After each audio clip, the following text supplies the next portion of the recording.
are the strongest characters in each Bleach arc, from the hollow fodder in Karakura Town, to the captains of the Gote 13, the Espada, the Quincy's, all the way to the halls of the Soul King's palace. Bleach is a crazy sequence of spiritual pressure explosions, Bankai reveals, and hacks that are just mind-blowing to even think about. And today, we're breaking down the top 3 strongest characters in every Bleach arc. And if you think this is easy, try listing the top 3 for the 1,000-year Blood Wars final stretch. I'll wait. Who will you include and who will you leave out? Ichibei? Jugrum? Ichigo? Let me just say that it's definitely not as easy as it might sound originally, but keep watching because I'm about to make everything simple for you. We're starting with the arc that started it all, the Agent of the Shinigami arc. Here, we have Ichigo Kurosaki acting as a substitute Shinigami after getting Rukia's powers. At first, it seems simple. It's just about defeating hollows and protecting your town, but that's only until the real captain of the Gote 13 enters the chat. So, who are the strongest characters here? Well, our job is straightforward in comparison to the rest of the arcs. Number 3 is still tricky though. It's between Ichigo and Uryu, but I'm giving it to Uryu even though they were relative to each other. This is because throughout the arc, Ichigo wins his fight through brute force and spirit energy strikes, but Uryu on the other hand has proper mastery over Reishi. For example, when the Menos Grande appeared, Ichigo was panicking and swinging wildly while leaking his power, but Uryu was able to come up with a plan to stabilize him. So basically, Uryu's tactical mastery and proper spirit energy control gave him an edge over potential man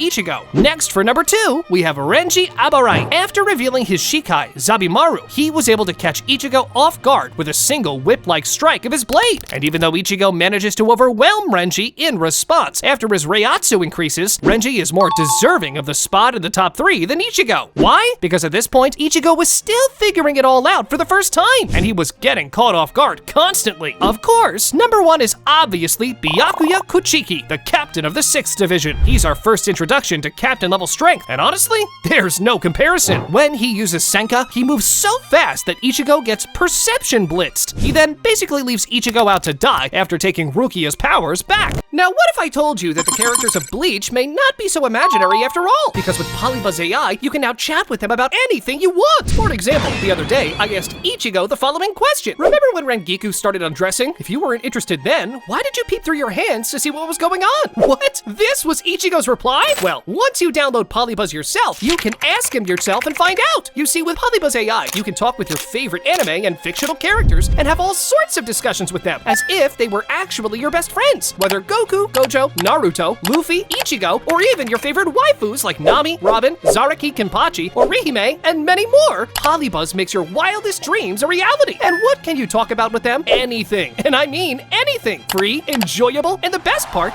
as an anime fan, you will never get bored of it, as the selection of anime characters they have is honestly endless. Use code DOMAIN67 to get access to 3 days premium membership completely free of charge. Use my link in the description down below to download Polybuzz AI and start chatting with your favorite anime and fictional characters today. Believe me, you will not regret it. But now, let's get back to our video. Now, this was just the first of 12 arcs we're considering in this video, and just to keep things clean, here are the rules. We only rank characters who are actively involved in the arc's conflict, and we judge them solely on the power they display at that specific time. Exactly. There's no scaling backwards from future feats, and no giving credit for off-screen hype. Otherwise, things would get unfair fast. Like this video, subscribe to the channel, and let's keep going. Alright, the second one is Soul Society, the sneak entry arc. Ichigo and the gang break into the Soul Society, and this is where we see our first real captain level clashes. Starting at number 3, we have Ichigo Kurosaki in his Shikai state. He wins his match against Renji, and then goes on to manage a draw against Kenpachi Zaraki, the captain of the 11th division. That is crazy gas for someone who, just an arc ago, was fumbling around and only managed a half-assed draw against Renji. As for the fight against Kenpachi, it starts off with Ichigo kind of underestimating him, only to get mobbed hard. But then, Zangetsu helps him lock in, and he manages to critically injure Kenpachi. Kenpachi finally gets serious. Ichigo and Zangetsu start working together as well, and the fight ends with both of them on the ground. But number 2 is still Kenpachi Zaraki. Wait, hold on. If it was a draw, how is Kenpachi above Ichigo? Especially considering that while it was technically a tie, Kenpachi gave Ichigo the W. Well, it's because unlike Ichigo, who was on a life or death mission, Kenpachi was purely in it for the love of the game. Who knows how the fight would have gone if they fought a second time? I mean, we know what it's it's like when Kenpachi truly locks in. Besides, at this point in the story, it's still a bit early to put Ichigo definitively above any captain. Keep in mind that he has not yet had his 3-day Benkai training with Yoruichi. Plus, Kenpachi was truly an anomaly for us back in the day. I mean, you're telling me that this guy, who doesn't even know his Zenpakuto's name, is this strong? Come on! Finally, the top one of this arc, and once again, it's Byakuya. He barely participates in this arc's fights, but appears at the end to aura farm by defeating Ganju Shiba and making it clear that he was going to do the same to Ichigo. Luckily, Yoruichi stops him before it's too late. Speaking of Yoruichi, she doesn't show any arc-specific action aside from incapacitating Ichigo and fleeing with him. Otherwise, we definitely could have included her in the ranking. Alright, the sneak attack is over. The Gotei 13 is on full alert, which brings us to the third arc, Soul Society, the Rescue Arc. This is the second half of the Soul Society saga, and it is here you realize that everything you thought you knew about Bleach's power scaling was a lie. Let's break it down. We have options like Shunsui Kyoraku and Jushiro Ukitake, who could definitely be on the list, but in terms of arc-specific action, we can't include them because they barely even try. So, number 3 is going to be Byakuya. Kenpachi's performance against Seijin Komamura was also insane, but I think Byakuya makes more sense here. His performance in this arc is the ultimate display of captain-level strength. He shows off his Benkai, uses Senkei for concentrated slaughter, and also drops Shukei Hakuteiken. He pushes Ichigo to the absolute brink of physical and spiritual collapse. I mean, if Ichigo's inner hollow hadn't taken over, he would have lost that fight. This also means Ichigo, in his Benkai and inner hollow state, takes the number 2 spot. He had already achieved Benkai thanks to his 3 days of training, and he did well against Byakuya's Senbonzakura initially. However, it's only after his inner hollow enters the chat that Ichigo gains a decisive edge. But still, keep in mind that before he fully defeats Byakuya, he regains control of himself. And because he defeated the captain of the Gotei 13, who had truly given everything, we have to put him above Byakuya. As for number 1 of this arc, obviously, it's Sosuke Aizen. He stops Ichigo's Benkai strike, the same one that just defeated Byakuya, with a single finger. And then he nearly bisects Ichigo with a casual swing. Are you kidding me? The gap in power is enough to leave you speechless. Anyway, the Soul Society arc ends and Rukia is saved, which brings us to the Arrancar, a rival arc where Aizen's hybrid warriors, the Arrancar, enter the chat. So, who are you putting at number 3? Ikaku Madarame, who surprises everyone by bringing out a Bankai despite being just a lieutenant? Nah, we're giving our number 3 to Ichigo Kurosake. He has an extremely close fight with Grimjaw, where he even manages to leave a permanent scar on Grimjaw's chest. But even then, Ichigo knew he wasn't that guy in this arc, which is why he personally admits Grimjaw won the fight. Basically, this arc is more about Ichigo trying to gain dominance over his inner hollow than it is about stacking W's. Number 2 is Toshiro Hitsugaya at full power, specifically after his Gentei Kaijo, or limiter release. For the first half of the fight, Captain Hitsugaya was getting handled by Xiaolong Kufang, but when the limiters come off, Hitsugaya's power jumps 5-fold, and the fight ends in literally 2 moves. He flash freezes Xiaolong and shatters him with a casual strike. Even so, I wouldn't put him at number 1 for this arc.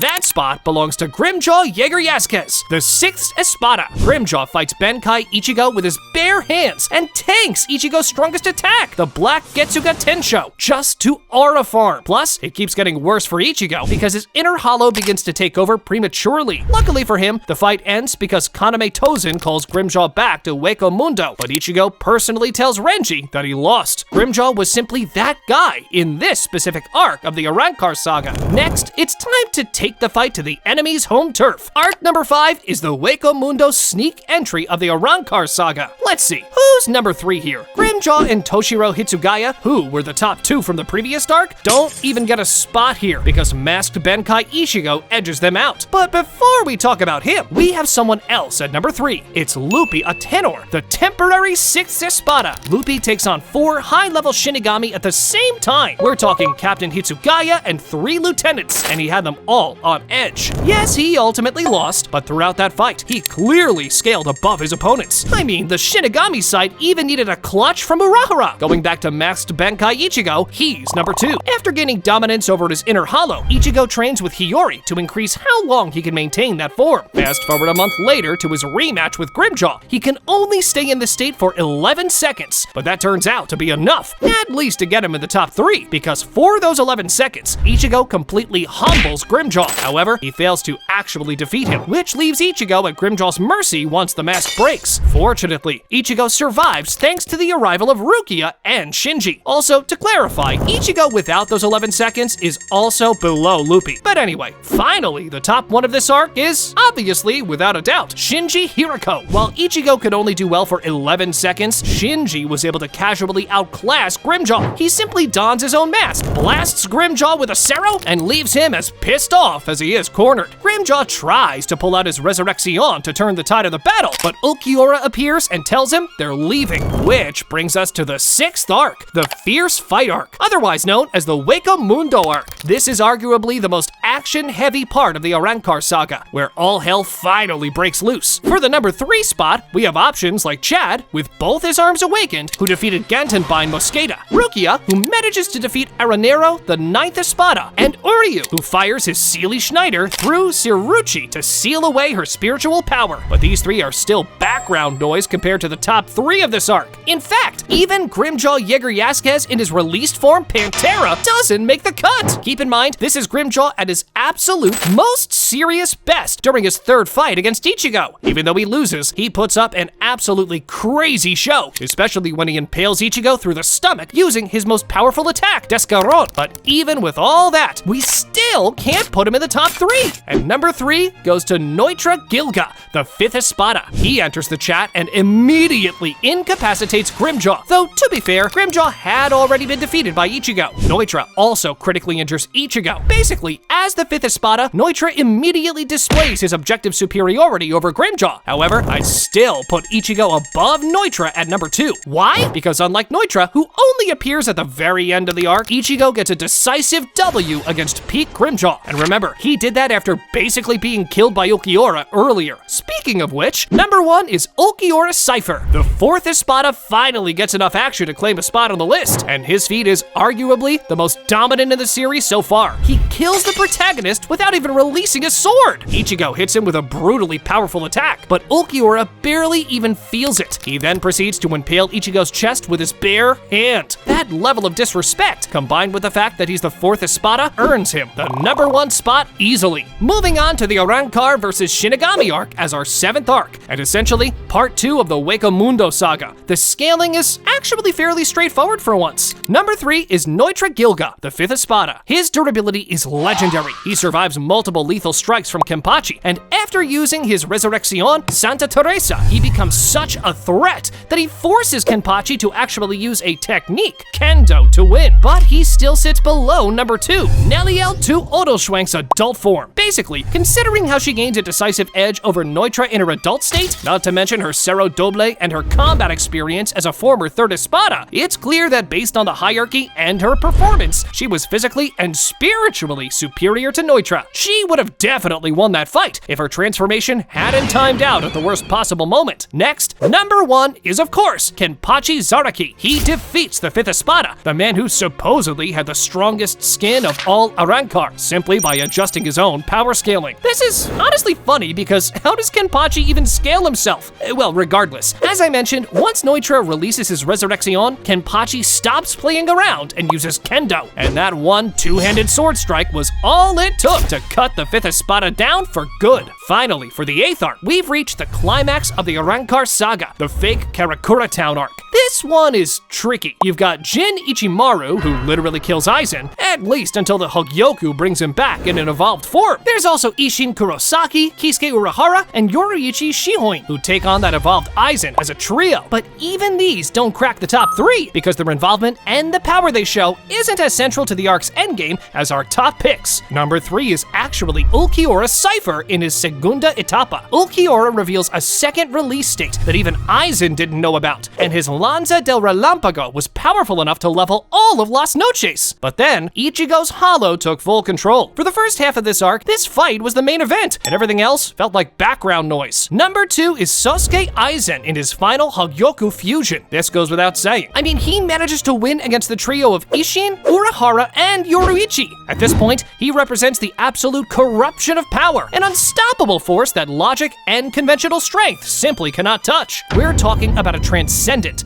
near immortal being. Still, Number 1 has to be Ichigo Kurosaki in his final Getsuga Tensho state, Mugetsu. At the cost of losing all his Shinigami powers after using it, Ichigo scales above Aizen, and with the ultimate technique, Mugetsu, he literally cleaves the immortal Aizen in half and forces him to regenerate to a previous stage. But wait, what about Yamamoto? Well, the reason I'm not including the head captain in the top 3, even though he catches Aizen and prepares to pull a kamikaze move, is because their fight never begins. It's interrupted by Wunderweiss Margella, the only modified Arankar specifically designed to seal Ryujin Jaka. But as both an honorable mention and to put his scaling into perspective, let's give him number 0. Overall, the war is over. Aizen is sealed. And next up is our 9th arc, the Lost Substitute Shinigami arc, otherwise known as the Fullbring arc. Okay, who are the top 3 here? Kenpachi one-shots Kiriko, Byakuya defeats Tsukishima despite Tsukishima editing his past and learning every weakness of his Benkai, and Uryu is a critical help in the final battle. But I'm not giving number 3 to any of them. I'm giving it to Shukuro Tsukishima. His power, Book of the End, is absurdly overpowered. By cutting an object or a person, he can insert himself into their past. He used this to learn the weaknesses of his enemies' powers, like Byakuya's Senbon-Sakura, as if he trained with them for years. But didn't I just say that Byakuya won? So why is Tsukishima in the top 3 and not Byakuya? Well, it's because Byakuya's win was exceptional. He didn't actually scale above Tsukishima. In fact, Byakuya personally admitted that if he hadn't resorted to a near-suicidal surprise attack, he would have been killed. Besides, even after his defeat, his Book of the End was so powerful, it nearly broke the minds of Chad and Orihime. Moving on. Number 2 is Kugo Ginjo, powered by the experience and power of Ichigo's Fullbring. He was able to use his own version of Getsuga Tensho and possessed enough durability to survive several direct hits from a restored Ichigo. But of course, you have Ichigo himself at number 1. And by Ichigo, I mean Shinigami plus Fullbring fused Ichigo. After his powers are restored, Ichigo is vastly stronger than his previous masked self. His physical strength alone was enough to shatter Ginjo's pocket dimensions, and he was able to comfortably defeat him in the end. Basically, Ichigo successfully combined the speed of Fullbring with his natural Shinigami Ryatsu and reached a level of power that outclassed everyone in execution simultaneously. Next, for our 10th arc, we have the first of the 3 thousand-year Blood War acts. The Wanderreich launches a surprise invasion of the Soul Society, and the top 3 here are surprisingly straightforward. Number 3 is Jugram Hushvelt, the Balance. He casually defeats Lieutenant Hisagi with a single slash, but his most impressive feat comes later, when Ichigo, fresh from breaking Kilge's cage and enraged by Byakuya's defeat, makes a final charge at Yuaba. It's Jugram who effortlessly slices Ichigo's Bankai blade in half. Number 2 is Yuaba, the Quincy Emperor. While he may be lower in raw destructive power than Yamamoto at this stage, Yuaba still takes the second spot due to his massive Ryatsu and his ability to steal and command the powers of others. The fact that he could steal and control a Benkai as powerful as Yamamoto's is a feat in itself. And then there's also the narrative glaze from being the Quincy Emperor and the endgame antagonist. However, he was not yet above Yamamoto himself, and so our number 1 is Genryusai Yamamoto with his Benkai Zenka no Tachi fully unleashed, his West ability cloaked in the heat of the sun's core. That's 15 million degrees! Any physical or energy-based assault would simply cease to exist before it even touching him. Yuaba knew this, which is why he didn't fight Yamamoto directly. He used a double to draw the Bankai out specifically so he could steal it. The narrative makes it clear. In a direct, fair clash at this stage, Yamamoto was superior. But what about Ichigo? Oh, he doesn't even make the top 3 yet! While Ichigo with his true Shikai dual blades is in the conversation, he's still more of a potential top tier. Yuaba fears what he will become though. After all, he's a transcendent hybrid of Shinigami, Hollow, Quincy, and Fullbringer. Okay, the first invasion is over, Yamamoto is dead, and the Gotei 13 is in shambles. This brings us to the 11th arc, the separation arc of the 1000-year Blood War, where we see that even Yuaba's stolen power isn't enough against the Keepers of the Soul King. The scale here is insane. We have Byakuya defeating the Stern Ritters simultaneously, Rukia and Renji revealing true Benkais, and Kenpachi Zaraki cleaving a city-destroying meteor in half before defeating Gremmy, a man whose power is literal imagination by becoming stronger than Grammy can imagine. But who are our top 3? Well, number 3 is Oetsu Nimaya, the creator of the Zanpakuto. He draws his sacred blade Sayafushi and speed blitzes all 4 Schultzstaffel members before they can even react. This is by far the most dominant single combat performance in this arc. Number 2 is Ichibe Hyosube, leader of the Royal Guard. He demonstrates absolute power over names and darkness. He halves Yuaba's power, renames his sword, and eventually renames Yuaba Black Ant, which strips him of his strength. He is the undisputed top 1 of the world, until Yuaba receives the Almighty. Yes, number 1 is Yuaba with the Almighty activated. This ability allows him to see all possible futures and alter them. He uses it to negate Ichibe's reality warping and defeat Ichibe, the leader of the Zero Division. Finally, at number 12, we have the conflict arc of the 1,000-Year Blood War as the climax of the Bleach storyline. And we've got so many absurdly powerful characters here, like Urahara revealing his restructured Bankai, Uryu using the antithesis to counter Jugram, and the silver arrow that nullifies Almighty. But it's not these. In fact, the top 3 of the finale are perhaps even more obvious than the top 3 of the first arc. Number 3 is Transcendent Aizen Sosuke. He uses Kyoka Suigetsu to completely fool the Almighty and create the only opening possible for the final blow.